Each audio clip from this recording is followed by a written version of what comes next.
Hi, I'm Food Lady Dominique. Welcome to my kitchen. Today we are making meatballs and we are going to be pushing all of the health elements of meatballs while still keeping a delicious flavor. Actually, I find these even more delicious than the meatballs I used to make. So I started this out and I did not have the volume on, so I've already got some of the ingredients in here, but let's go back and talk about what I've got.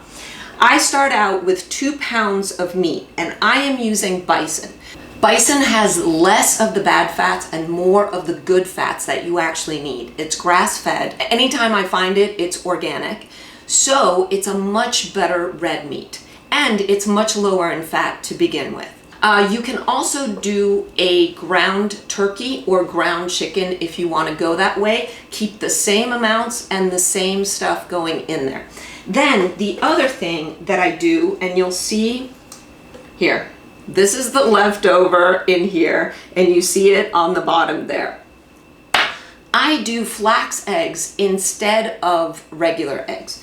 I started doing that because I recently tested as sensitive to eggs. I do a blood test every couple of years to see what my sensitivities or any food allergies that I have, because I like to eat not just natural, but the best for my body.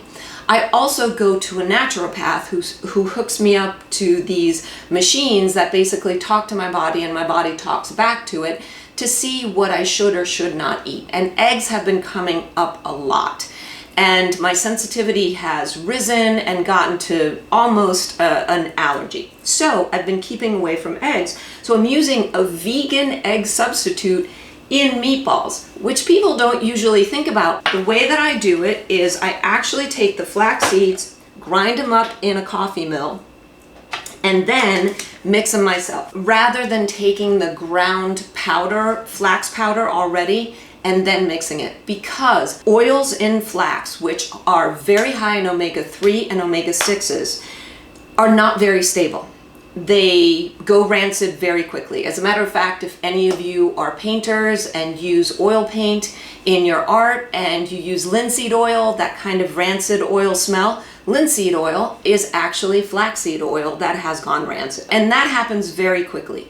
So it's best if you can get a little coffee grinder and grind it yourself. You take 1 tablespoon of the flaxseed powder to about 3.5 tablespoons of water, and mix it up and leave it for about 15 minutes, and it gets this kind of gelatinous, gluey consistency. And so you're gonna put that in. As I said, flax are very high in omegas that your body needs and can't produce on itself. Then that's also a bunch of fiber in there. So eating high in fiber, very good for the body, especially if it's good fibers with good oils in them. Then what I did is put a good amount of greens in there. I've got 2 heaping cups of baby spinach and 1 bunch of parsley, which I chopped up with 4 cloves of garlic. So now we're putting this in for real and you can actually hear me. Thank goodness I remembered that I had turned the sound off.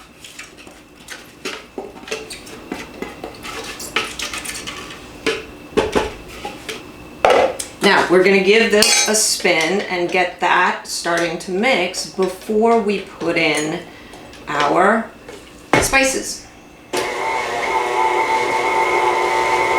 And this is crazy. I usually use my hands for everything. It drives my, there's tools for everything husband crazy.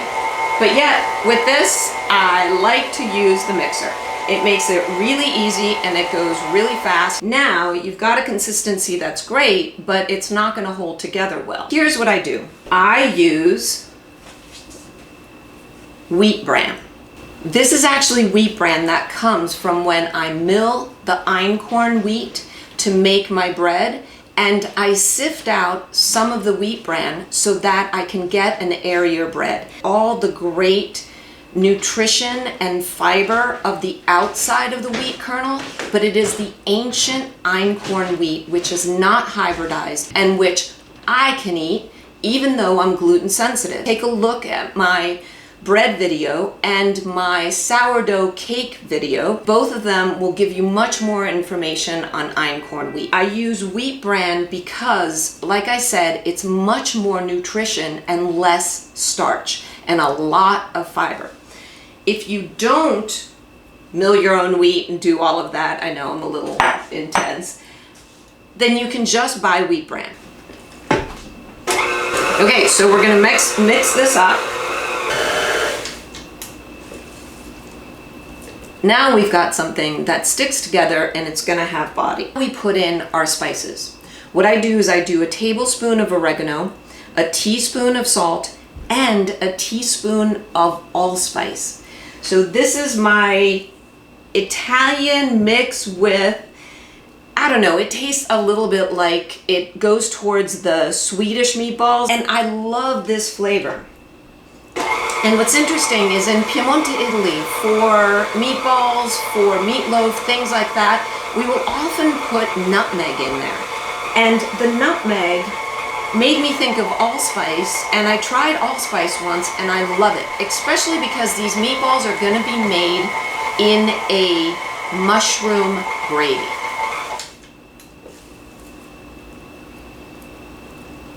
And you know what? I'm gonna put a little bit more allspice because the last time I did this, I did not write down how much I did.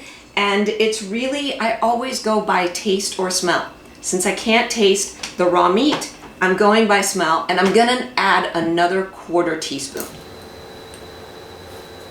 All of the ingredients are gonna be in the description below. All right, ready to go. So, and off comes my ring. I like to create kind of medium-sized meatballs for this recipe.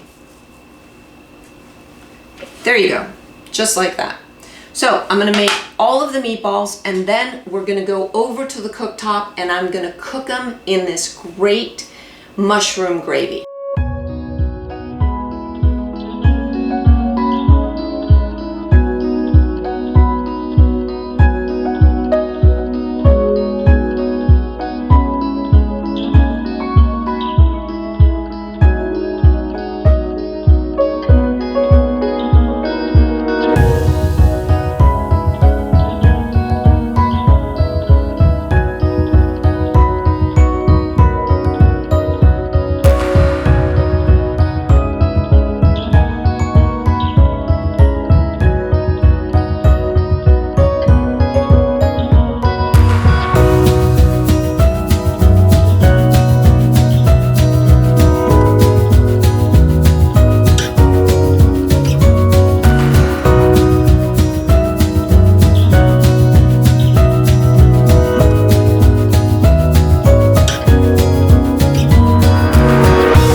They smell phenomenal.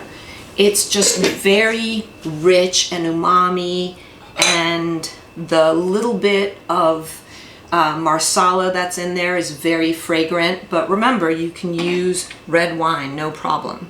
So you see how nice the gravy is. So what I've got is, my daughter and husband like mashed potatoes better, so here are some mashed golden potatoes, and I love to do this over sweet potato. And then on the side, as our vegetable, we've got caponata, which I made today also, and you can see the recipe on my Instagram. And here we go. We're just gonna take a taste and see if they're cooked all the way through, and if they're good, and if we need more seasoning.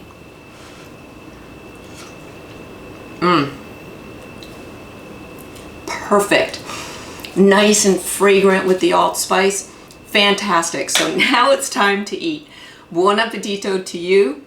And please leave me a comment and let me know if you've got ideas how to make meatballs even healthier than this, and how these came out for you.